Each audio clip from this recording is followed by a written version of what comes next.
Alright, how's it going everyone? My name is Theron, and welcome back to another Fire Emblem Heroes summoning session. Today we have the new Heroes and Ascended Idunn banner, which... I mean, these characters are definitely interesting. And I will say the biggest shock was the Ascended Hero, but we'll get into that soon. So without further ado, let's get summoning. And I think, like always, because of the sparks on this banner, since, you know, it's available for me, I'm just going to do full circles the whole time. I am going to prioritize blue and colorless, just because of Idunn and Mime, but red and green are also pretty solid picks. Kath, much less so. I mean, yeah, she is a favorite amongst a lot of people, but she only has the armor pin dagger, which, I mean, that's just hardy bearing put onto a dagger with armor effectiveness. Pretty solid. I can definitely see that being useful for some people, but not much else in terms of her kit.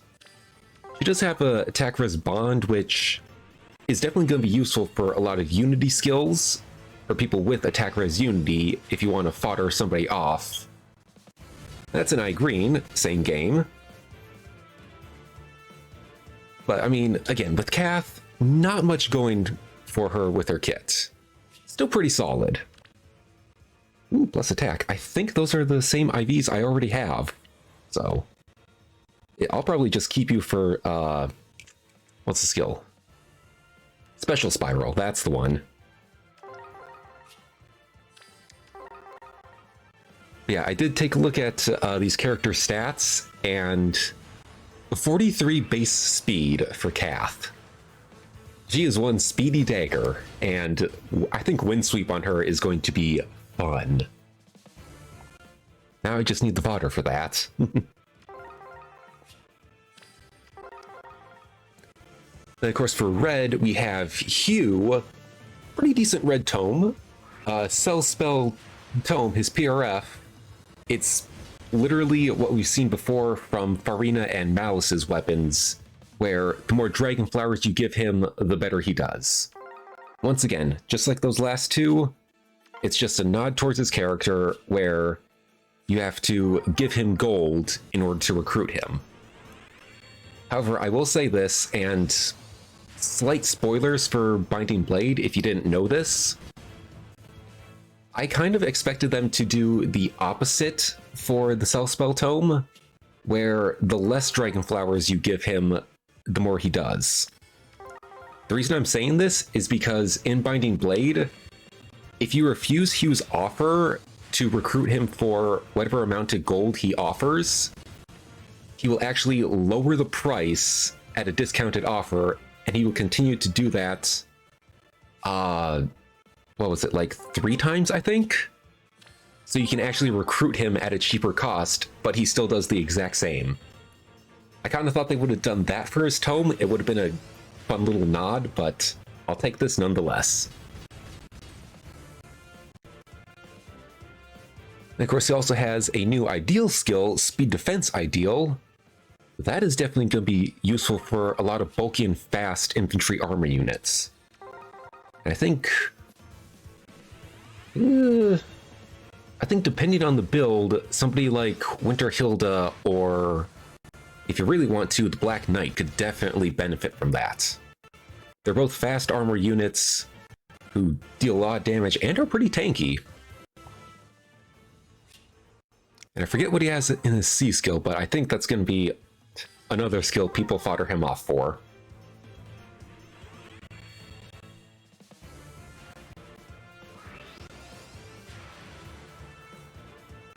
Oh! 2 off-focus reds back to back, okay. Welcome, Flavia. Bad IVs. What do you have for fodder again? Push and red feud. Well, if I need somebody for a push skill, you'll be the one I sacrifice.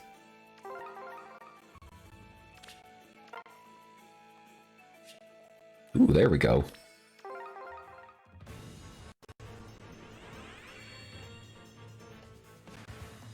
I think it's also cute that along with you, we have his grandma Nime showing up on the same banner. That's just a cute little detail. I love it. And it just makes me smile every time I look at this list. And she comes with the, pardon my pronunciation of this, I am not an expert on Norse pronunciation, but I believe her weapon is pronounced the Vulture, or Vulture Plus, specifically. Our first inheritable colorless tome as well, which opens up the door for a lot of possibilities in the future. But we'll get to that soon. But essentially what it does is, so long as Nime is alone, she will debuff her foes even more than they already are. And that is going to stack really well with the rest of her kit being Attack Res Solo and Attack Res Menace. Both of them, she has to be alone, which is the solo skill. And because of Menace, she buffs herself, debuffs her enemies. This tome's just going to make her do even more damage, and I love it. But also, she is, technically if you include Brave Marianne, she is our second colorless tome in the normal pool. But because she has an inheritable weapon, I am very much hoping that we see more characters like her with, varying degrees of colorless tomes.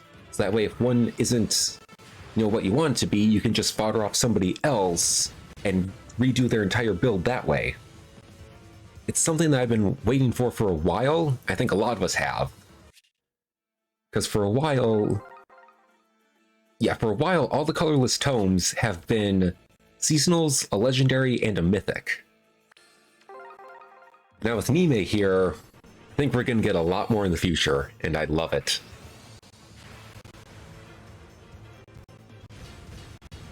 Now, if only Grandma would show up.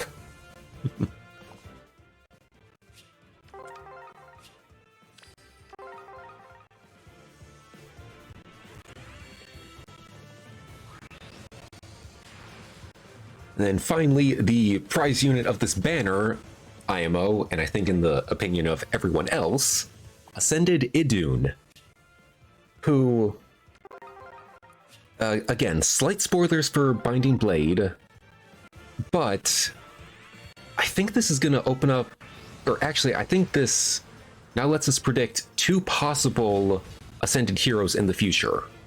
I'll get back to that later.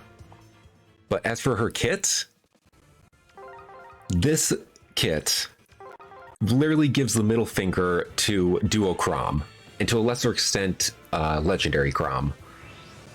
Because while she has, effective against armor in her weapon, it also makes her unaffected by armor-slaying weapons, like Duo Chrom's bow.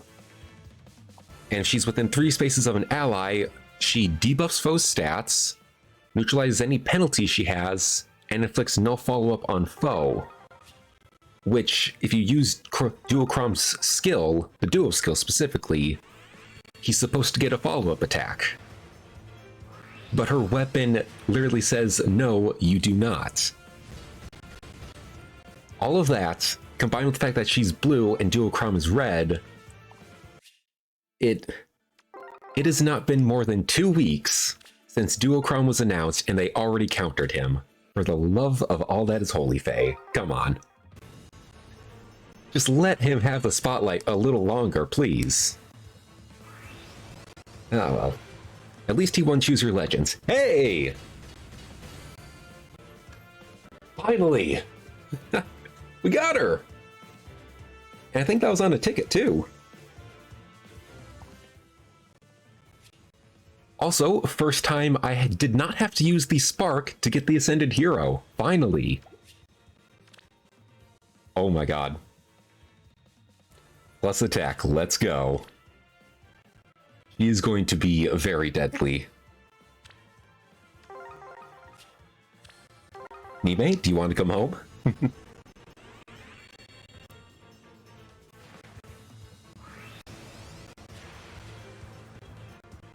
Nope, declined.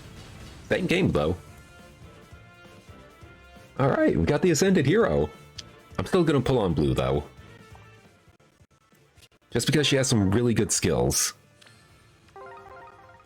And speaking of, for Idunn's B skill, another new fighter skill, Wily Fighter.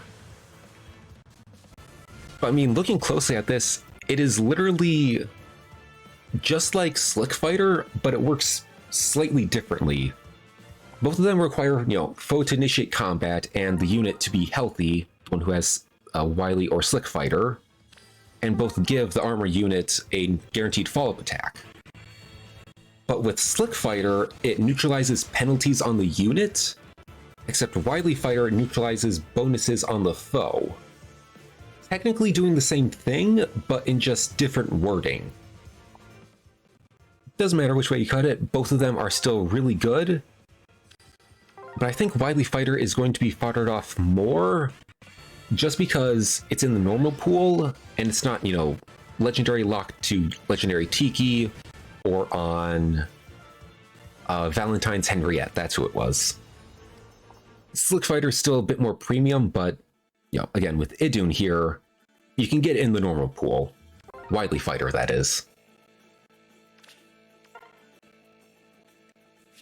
Now, back to what I was saying with Ascended Idunn being added into this game. And once again, slight spoilers, because this Idunn is from the good ending of Binding Blade. The game had two separate endings, and she's from the good ending where you defeat her. And this is after Idunn is learning from Faye, everything about the world and how to be a good person and, protect others, which is what she wants to do. We kind of got a glimpse of that in the Forging Bonds, of course. But the interesting part here is, and this is just my prediction for the future, I think I can correctly guess two possible Ascended heroes that we could get. Just because this is Endgame Idunn. Slight spoilers for Fire Emblem Fates Birthright and Conquest. Hiya, Wolf.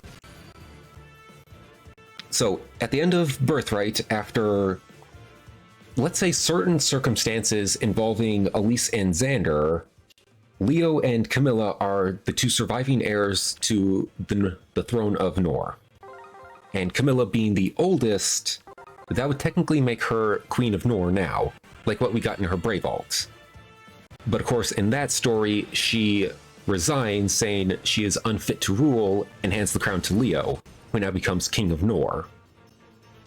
There's one possible Ascended hero. In Conquest, involving after certain circumstances involving Ryoma and Takumi, Hinoka and Sakura are now the surviving heirs to the throne of Hoshido. And with Hinoka being the oldest, she now becomes the queen of Hoshido. Camilla? And that's how that game ends. And I think that's what we will possibly see for two Ascended heroes. A Leo, who is the king of Nor, and a Hinoka, who is the queen of Hoshido. Both of them have an equal chance of showing up in the game. And I think I would prefer Leo first, just because he has had very bad luck when it comes to alts. We have his base alt, who got completely shafted day one, I think. His summer alt, which requires a lot of investing to make good. And then there's that weird picnic alt, which was just all over the place in terms of stats and skills. You had no idea what he was supposed to be good for. So I would like to, that's an era. I would like to see, King Leo from the ending of Birthright. And again, if we're going off the logic of Idunn here, because she's from the end game of her, specific game, both Leo and Hinoka from the endings of their games respectively have an equal chance of being Ascended heroes in the future. Let me know what you guys think about that, because, again, there is still no pattern to what we're going to see for Ascended heroes. But it's going to be very interesting when we do see them.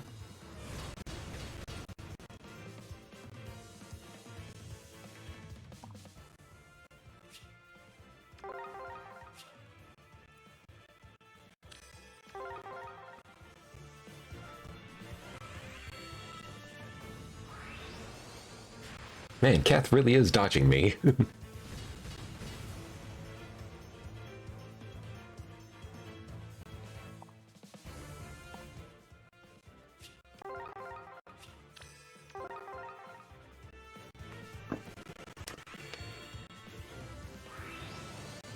Wow. I think every time I've pulled on green, it's always been 3-star, hasn't it? Kath really does not want to show up. Alright, last 5 pulls. If Nime doesn't show up here, I'll just spark for her.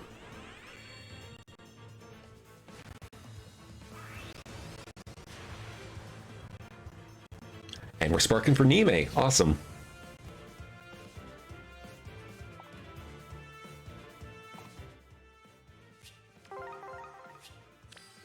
Oh yeah, that's right. A Hero Rises. That's coming up soon.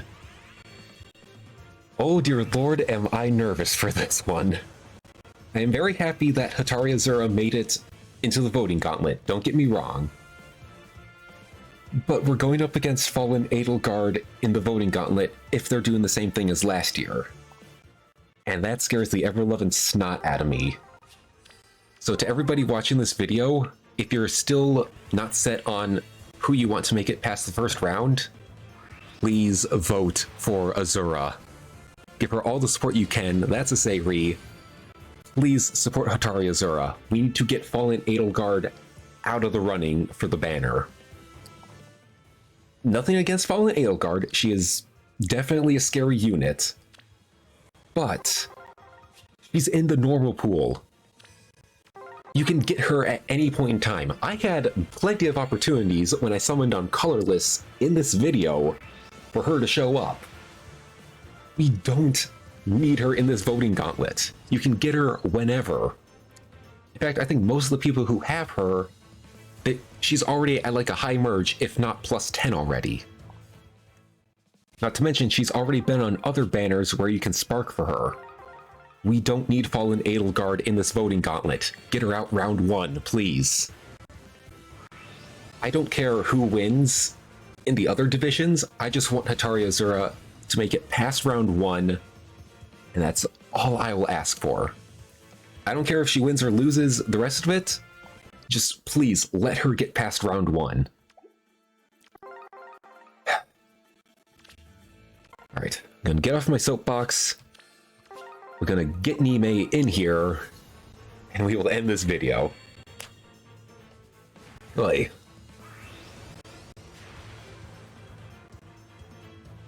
And Grandma's home.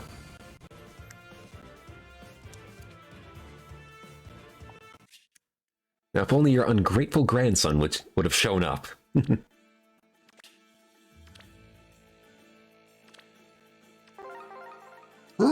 Okay, so that is going to do it for today's summoning session.